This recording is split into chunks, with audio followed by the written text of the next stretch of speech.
Hello, എല്ലാ കൂട്ടുകാർക്കും daily current അഫയേഴ്സിൻ്റെ പുതിയൊരു വീഡിയോയിലേക്ക് സ്വാഗതം. നമ്മളിത് നോക്കുന്നത് 2025 മാർച്ച് 14 കറണ്ട് അഫയേഴ്സ് ചോദ്യങ്ങളാണ്. ഒന്നാമത്തെ ചോദ്യം, 2025 ജനുവരി 25 ഏത് നവോത്ഥാന നായകൻ്റെ 75ാം ചരമവാർഷിക ദിനമാണ് ആചരിച്ചത്? 2025 ജനുവരി 25 ഏത് നവോത്ഥാന നായകൻ്റെ 75ാം ചരമവാർഷിക ദിനമാണ് ആചരിച്ചത്? ഡോക്ടർ പി പൽപുവിൻ്റെയാണ്. Doctor P Palpu. അടുത്ത ചോദ്യം, 2025 മൗറീഷ്യസിൻ്റെ ദേശീയ ദിന പരേഡിൽ മുഖ്യ അതിഥിയായിട്ട് പങ്കെടുത്തത് ആരാണ്? നമ്മുടെ ഇന്ത്യൻ പ്രധാനമന്ത്രിയായിട്ടുള്ള നരേന്ദ്രമോദിയാണ് 2025 മൗറീഷ്യസിൻ്റെ ദേശീയ ദിന പരേഡിൽ മുഖ്യ അതിഥിയായിട്ട് പങ്കെടുത്തത്. അടുത്ത ചോദ്യം, 2025 മൗറീഷ്യസിൻ്റെ ദേശീയ ദിന പരേഡിൽ പങ്കെടുത്ത ഇന്ത്യയുടെ സേനാ വിഭാഗം. 2025 മൗറീഷ്യസിൻ്റെ ദേശീയ ദിന പരേഡിൽ പങ്കെടുത്ത ഇന്ത്യയുടെ സേനാ വിഭാഗമാണ് ഇന്ത്യൻ നാവിക സേന. അടുത്ത ചോദ്യം, പ്രധാനമന്ത്രിയുടെ ഇന്റേൺഷിപ്പ് സ്കീം 2025 ഏത് മന്ത്രാലയമാണ് ആരംഭിച്ചത്?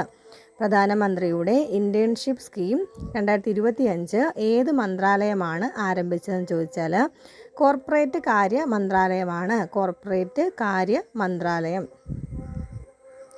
അടുത്ത ചോദ്യം, കുക്കി ഗോത്രം ഇന്ത്യയിലെ ഏത് പ്രദേശത്താണ് പ്രാഥമികമായി കാണപ്പെടുന്നത്? കുക്കി ഗോത്രം ഇന്ത്യയിലെ ഏത് പ്രദേശത്താണ് പ്രാഥമികമായി കാണപ്പെടുന്നത്?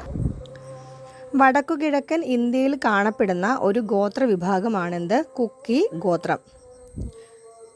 അടുത്ത ചോദ്യം, പൊതുജനാരോഗ്യ സംരക്ഷണത്തെക്കുറിച്ചുള്ള 9ാമത് ദേശീയ ഉച്ചകോടി എവിടെയാണ് സംഘടിപ്പിച്ചത്?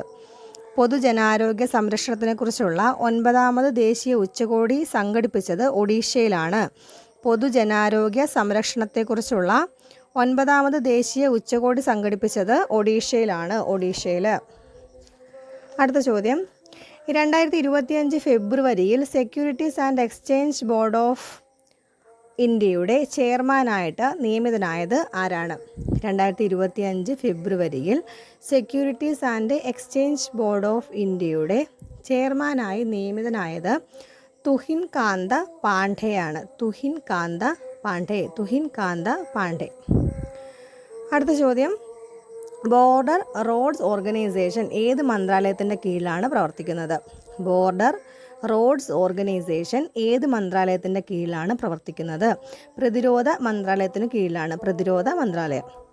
അടുത്ത ചോദ്യം, കേന്ദ്ര കായിക മന്ത്രാലയം വിലക്ക് പിൻവലിച്ച ദേശീയ സ്പോർട്സ് ഫെഡറേഷൻ. കേന്ദ്ര കായിക മന്ത്രാലയം വിലക്ക് പിൻവലിച്ച ദേശീയ സ്പോർട്സ് ഫെഡറേഷനാണ് ദേശീയ ഗുസ്തി ഫെഡറേഷൻ. ദേശീയ ഗുസ്തി ഫെഡറേഷൻ. അടുത്ത ചോദ്യം, ചൈനയ്ക്കും US-നും ശേഷം ലോകത്തിലെ 3ാമത്തെ വലിയ മെട്രോ ശൃംഖലയുള്ള രാജ്യം ഏതാണ്? ചൈനയ്ക്കും US-നും ശേഷം ലോകത്തിലെ 3ാമത്തെ വലിയ മെട്രോ ശൃംഖലയുള്ള രാജ്യമാണ് നമ്മുടെ ഇന്ത്യ. Thank you.